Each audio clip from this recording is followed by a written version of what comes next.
One thing I want to go over really quick is a quick review of some more calculus, this time the chain rule. So the chain rule is a nice little trick in calculus where if you have a composed function, so here a composition is if we have f of g of x, so if we can identify a composed function that we want to take the derivative of, it can be done simply by this formula right here, where we have f prime g of x multiplied by g prime of x. So let's work through a simple example using the logistic function, which is 1 over 1 plus e to the negative x. And so now we split this up into our f and our g function.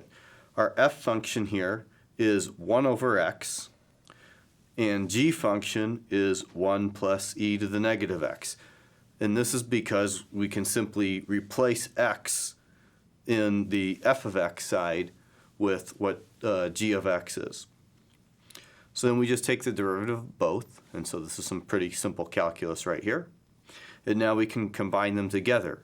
So everywhere in f prime, we plug in g of x. And so this gives us negative 1 over 1 plus e to the minus x squared. And this here is the same as this guy right over here. And then that's multiplied by the derivative of g, which is right above it. And so this gives us the derivative of the logistic function. Now you may see the logistic function derived a little differently. And so we can look at it again, walk through the same steps.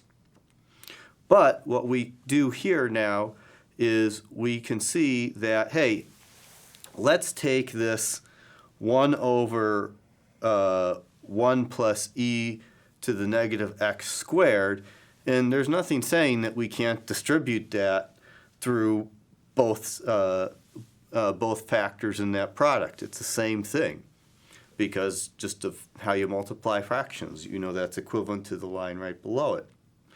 And so as a result, what you see here is you see the first factor is just the logistic function, and the second factor is 1 minus the logistic function. So you see this often as well.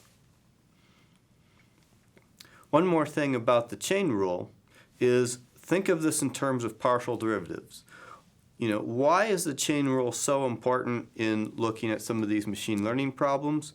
Well, with gradient descent, you may remember from earlier lectures, we do a lot of partial derivatives.